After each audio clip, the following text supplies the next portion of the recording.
Good afternoon. My name is Scott Redler, Chief Strategic Officer at T3Live.com. Welcome to today's recap and look ahead. It is Wednesday, and today was one of those days, a day where you could have actually made a lot of money and really lost and had a few gushers out there.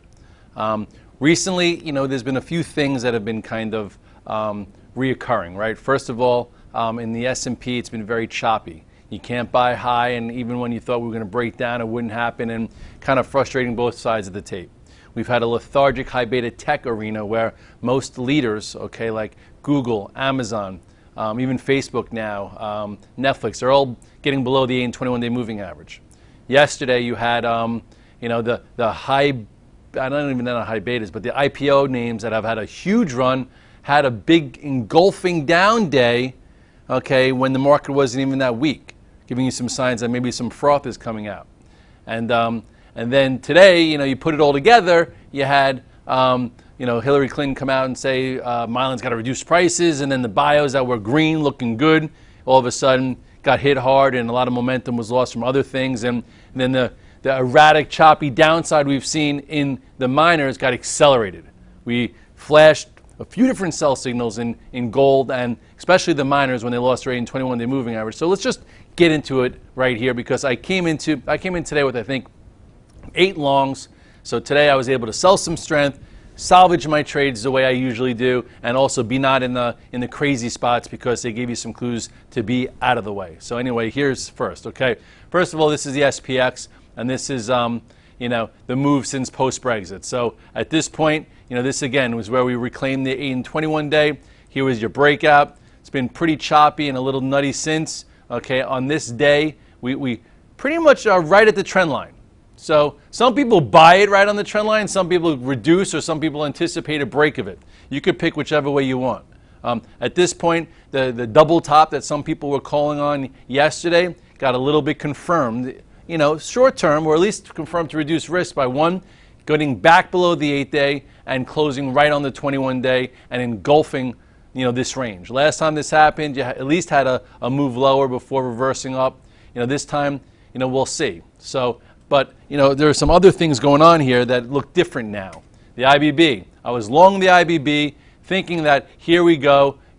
This day was nice. We had a nice little triangle here where we could get above 300. Even the morning call today, I said I think we take out 300 before going to 288. But we trade in real time. When things change, we change. All of a sudden, you had an inside day here, came in long. And what do? We have a strategy, right? If we get above a prior high, 298.07, you stay in for momentum. If you push above and come back below, that's a kind of a signal, that momentum's not going to take it above your desired result. And then if it gets above and then comes below and then trades below a prior low, right there, that's the midst of an outside day. So that was my stop. It actually was a little bit even higher than that. And then boom, No one knew that Hillary was going to come out and rekindle some of the fears if she's president as far as against pharmaceuticals. But this was sell signal number 1, and this is sell signal number 2, and the VTF saw me out of this right around here. If I was here, I would have got short, but I didn't. And now this huge engulfing bar just engulfed this entire range. So this tells you, get out of the way. No more 8-day, no more 21-day, and now you'll see what happens thereafter. I was also in Facebook. Facebook also got me out. When did it get me out? When it broke the low of the day. I tweeted to Redler All Access saying, it's been a little wishy-washy, et cetera, et cetera. Here is your 5-minute chart. I didn't like the way it's been trading anyway, so I was long it overnight. And I said, if it breaks the low of the day, I am out. Broke the low of the day, I am out. Now you go to the daily chart, and at this point we'll see what happens next. All of a sudden, this selling on earnings looks a little bit more bearish because now you have this range that you couldn't buy strength, and now we're below the 8-day, closing on the 21-day. At this point, no need to sit in it, because it could see a move down to the 50-day, or it could see a move down to here. So we shall see. That was my signal to get out of the way. Bob, I've been trading also. It also got me out today. I've been trading it. In this little spot, I thought perhaps it looked like a nice little bull flag, which it did. We made a lot of money in the options, which we sold, and then we were trying to figure out, can you have a continuation trade? Can it stay above the 8-day? Can it stay above this spot? And this was earlier in the week. Okay, so I was trying to be long for a move north of this flag. Okay, north. And this is what happened yesterday. So I said, okay, I'm going to stay in it versus this 94.75 or 95. And this got me out. Because who knows what's next? Maybe they do want to test this gap. Maybe they do want to get it to the 21-day. I don't know. So when it broke below the 8-day, first time in a while, it's been above this trend, I get out of the way. I could always revisit. Tomorrow we'll see what happens. Maybe we get a red dog reversal, around this. Maybe you get another down day. Maybe it gaps up and pisses everyone off that got out today. Who knows? But I don't need to sit there and watch and wait. Okay, all I know is I was playing for a bull flag break above this 98, anticipating it, went the other way, so I'm out. Amazon also gave you a day and a half trade, and now today reversed. Is it game over? No, but is there any reason to be sitting in it when it looks like some momentum is kind of lost in the market? First, closed below the 8 and 21-day in one swoosh. So actively, you don't need to be in it. Google also, what did it do today? Okay, it also just rolling lower, now below the 8-day moving average. That is resistance, so no reason to be in there as an active trader. Tesla opened up and went red. So that wide range red bar gives you no reason to be in that either. So right now is a momentum player looking for momentum. Okay, it's far and few between. I actually have some short signals.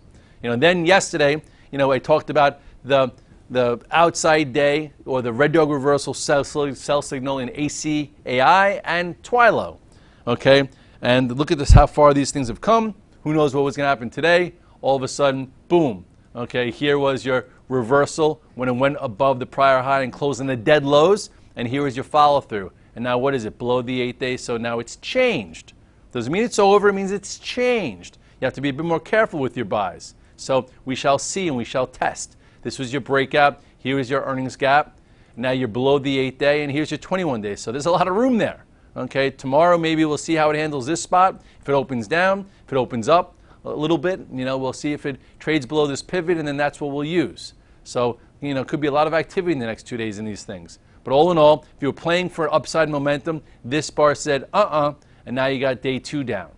Twilo, same situation. On Friday, we were playing it for a bounce. You had your bounce on Friday, and then what happened here? A high, lower high, reversal around this pivot. This pivot was 59.75. That was your sell signal. Okay, and then today, tried to hold up, and then when the market rolled over, it rolled over. Now it's below the 8-day. So no reason to be sitting in this thing either. Okay, we'll see how it handles this spot. Tomorrow I'll be writing about the pivot of 53.35, and then who knows, maybe we'll be writing about whether or not it could hold its 21-day down here. But again, long way, lots of trades along the way. 8 days lost, always time to reduce risk, and I think a lot of people get out of it here. So if you shorted the H pattern here, you did fine. So, the hot spot today was the miners. Okay, if you remember back in July, I think July 6th or 7th, after 4 up days, I sent out a tweet. My only time ever, I think I, posted a chart of the miners, and I'm like, this is not just spot to chase the miners just because, you're seeing filings that everyone's getting involved. It was at 30.70. Okay, don't chase, a little parabolic extended from the 8 and 21-day. And then obviously in the last 2 weeks, we've talked about it being loose, erratic, and below the 8 and 21 days, so no need to have any position on. And then today, with the opening down, like, okay, how's it going to handle the 50-day? Does it hold or does it break? Look at it. It's another potential inflection point. And boy, did it break. Okay, so what were the signals? Okay, signals along the way. First of all, this was when, I posted that chart to sell and take the trade. Okay, that was right in here. Okay, right, yeah, actually, yeah, right around here, I think. Okay, you could check the chart. But yeah, it was in July 6th after this parabolic move extended. I'm like, take some off. Okay, and that was not even, it didn't even make another high, who cares? But right there, you had a small, open up, close on lows. That was one little signal to be careful. Then it never reclaimed that. Okay, then it tried to hold the 21-day here. And then on this day, when it broke and this went decisively below and this curled down, that's your out. Okay, so, you had active real signals, okay, here when it didn't hold this prior high. And then this is really the spot that you could have said, okay, I've given it the benefit of the doubt. Now I'm out of the way. It's below the 8 and 21 day. It's not riding it the same way. It's come a long way. And then today, it really got hurt. Okay, it didn't even stop at the, this is a chart that we posted. It didn't, stop at the 50-day. Broke right through it. Closed on the dead lows. We looked, I was looking to buy it somewhere in here to see if it could hold. Try to do a level versus a level, and I actually made money in this thing playing a bounce, believe it or not. But anyway, closing the lows, the 200 days all the way down here. Again, things change, okay? And here was your little spot to see the adjusting there, and now boom.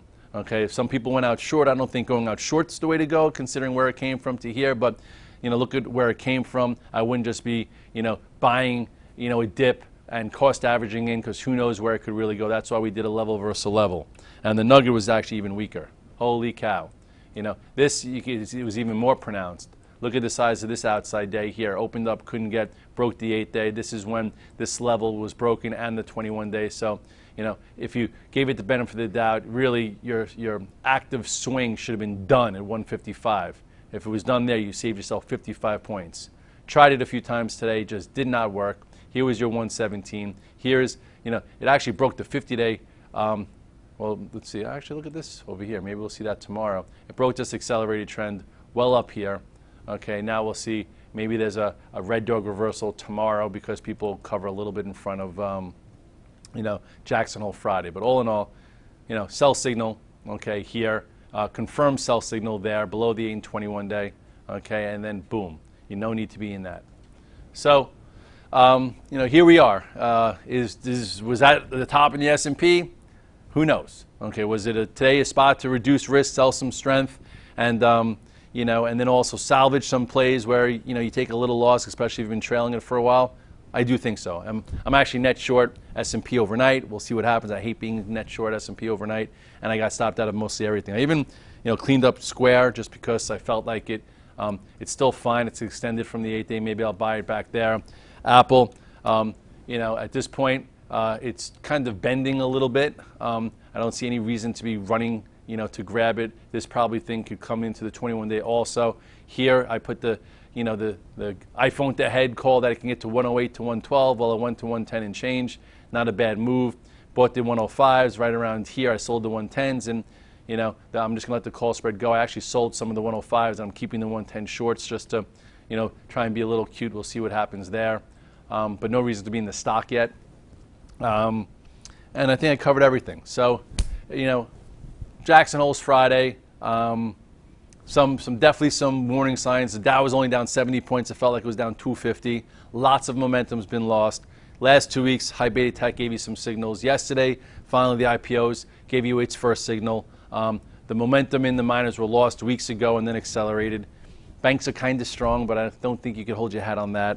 And lastly, oil, which I said I would like to see it hold, the USO hold the 1070 is, hanging a little bit by a thread here. Okay, so it's still fine where it is. So is it game over? Does it mean we're going to correct 5%, 7%, 10% or crash like everyone says? I don't know. But if you do have your system where when you're above the 8 and 21 day, you stay in portfolio approach. If things start breaking below and they start curling down, you get out, you get tactical, and you could always buy it back. But it's better to be out of harm's way just in case things happen fast, just the same way you saw in the miners. I'll see you at the morning call. Tomorrow's Thursday. Have a great Wednesday night.